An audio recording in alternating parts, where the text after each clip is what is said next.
Mukunda jewellers లో gratitude sale flat 50% of on value added offer అన్ని branches కి వర్తిస్తుంది.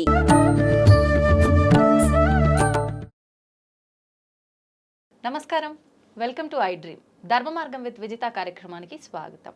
అయితే మనకు అతి త్వరలోనే ఉగాది రాబోతుంది. మనందరము కూడా నమ్ముతుంటాము, తెలుగు వారందరము కూడా మనకు ఉగాది మరుసటి రోజు నుంచే మనకు కొత్త సంవత్సరం, నూతన సంవత్సరం అనేది ప్రారంభమవుతుంది అని చెప్పి.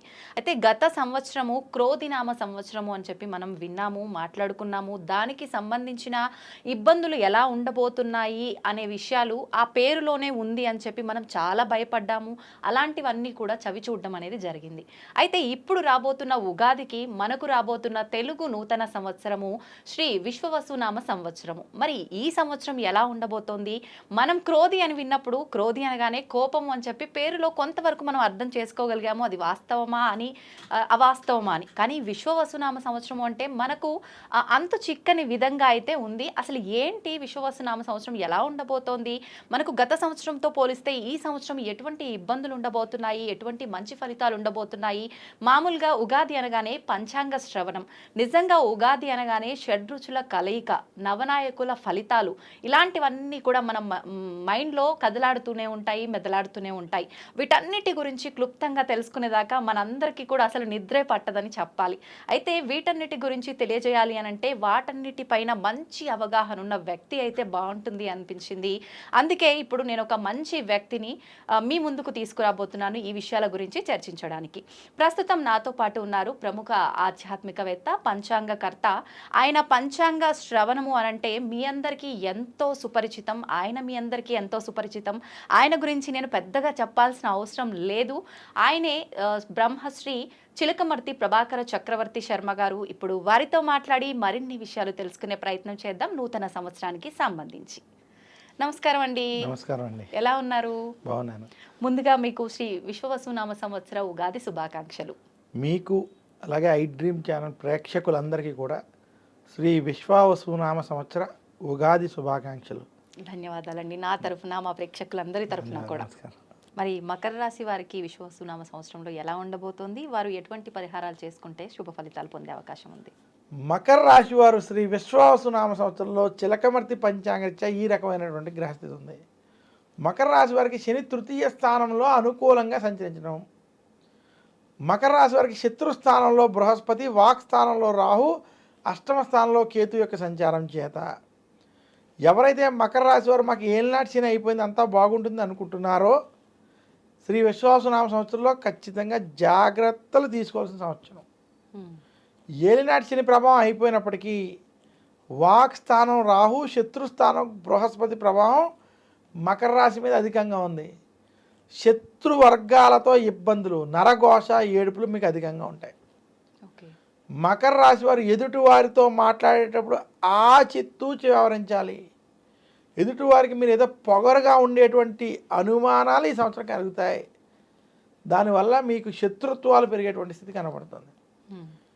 మకర రాశి గారు కనుక ఈ సంవత్సరం వాక్ స్థానం రాహు ప్రభావం చేత ఆవేశపూరిత నిర్ణయాలు, ఆవేశంతో కనుక మాట్లాడడం వంటివి చేస్తే ఇబ్బందులు తప్పవని మాత్రం సూచిస్తున్నాను.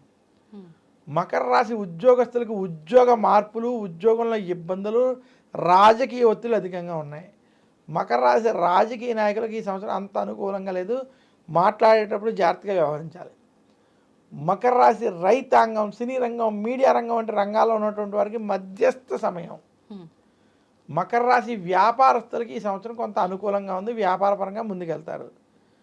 శత్రువులతోటి, గొడవలతోటి మాత్రం మకర రాశి వారి సంవత్సరం ఖచ్చితంగా జాగ్రత్తలు వహించాలి. మకర రాశి విద్యార్థులకి ఈ సంవత్సరం కలిసి వస్తుంది. మకర రాశి స్త్రీలకి గొడవలకి, రాజకీయాలకి దూరంగా ఉండాలని మాత్రం సూచిస్తున్నాను.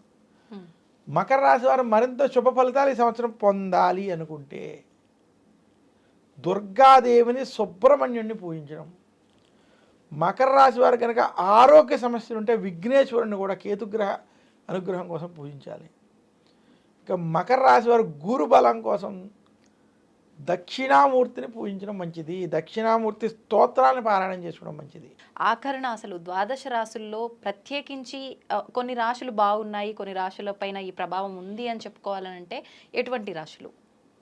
మనకి శ్రీ విశ్వావసునామ సంవత్సరంలో ఈ 12 రాశుల్లో అద్భుతంగా ఉన్నటువంటి ఏమైనా రాశులు అంటే ఈ సంవత్సరం వృషభ రాశి, తులారాశి, కన్యా రాశి, ఈ 3 రాశులకి ఈ సంవత్సరం అద్భుతంగా ఉంది, కలిసి వస్తుంది. ఓకే. మధ్యస్థంగాను కొంచెం కలిసి వచ్చేటువంటి రాశుల్లో కూడా మనం చూసుకున్నట్లయితే ఈ సంవత్సరం మనకి మిథున రాశి, వృశ్చిక రాశి, ధను రాశి మరియు మీన రాశి, 4 రాశులు కూడా మధ్యస్థం నుండి అనుకూల ఫలితాలు ఉన్నాయి. ఓకే. మిగిలిన రాశులకి కొంచెం చెడు ఫలితాలు, జాగ్రత్తలు తీసుకోవాల్సినటువంటి ఫలితాలు ఉన్నాయి. ముఖ్యంగా మేషరాశి వారు, అలాగే మనకి కర్కాటక సింహరాశి వారు జాగ్రత్తలు కొంచెం ఎక్కువ తీసుకోవాలి. మకర రాశి వారు కూడా కొంచెం మధ్యస్థంగా ఉంది, వారు కూడా జాగ్రత్తలు తీసుకోవడం వల్ల ఓకే కలిసి వస్తుందని సూచిస్తున్నాను. సంతోషం అండి. అయితే ఒక చిన్న సందేహం, మామూలుగా రాశి ఫలాలు విన్నప్పుడు చాలామంది స్టార్టింగ్లో మనం మాట్లాడుకున్నట్టుగా కూడా పేరును బట్టి చూసుకునే వాళ్ళే ఎక్కువగా ఉంటారు.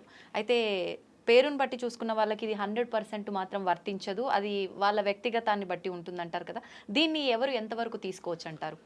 చూడండి, ముఖ్యంగా ప్రతి వ్యక్తికి తన జాతక చక్రం చాలా ముఖ్యమైనది. అంటే జాతక చక్రం అంటే అతను పుట్టిన డేట్ ఆఫ్ బర్త్, టైము, ఈ రెండిటితో ఏ నక్షత్రం ఏ రాశి వచ్చిందో అది చాలా ముఖ్యం. కొన్ని సందర్భాలు ఎవరి దగ్గరైనా నేను పుట్టిన సమయం లేకపోతే కనీసం డేట్ ఆఫ్ బర్త్తో ఆ రాశిని తీసేటువంటి ప్రయత్నం 100కు ఒక 80% అన్న విషయాల్లో చెయ్యొచ్చు. ఒక 20% అది కూడా చేయలేం. పాదాల భేదాలు రావచ్చు ఏదైనా. అందువల్ల మీ డేట్ ఆఫ్ బర్త్ టైం, కనీసం డేట్ ఆఫ్ బర్త్తో ఏ నక్షత్రం ఉన్నదో, ఏ రాశి ఉన్నదో అలా రాశి వాళ్ళు మాత్రమేకే ఈ రాశి ఫలితాలు వర్తిస్తాయి. ఓకే. ఆ డేట్ ఆఫ్ బర్త్ టైం ప్రకారం మీరు పేరు పెట్టుకుంటే, మీ పెద్దల పేరు పెట్టగలిగితే ఆ పేరు ప్రకారం ఉన్నటువంటిది అప్పుడు వర్తిస్తుంది. కానీ అలా ఈ రోజుల్లో 100కి 90% మందికి లేదు.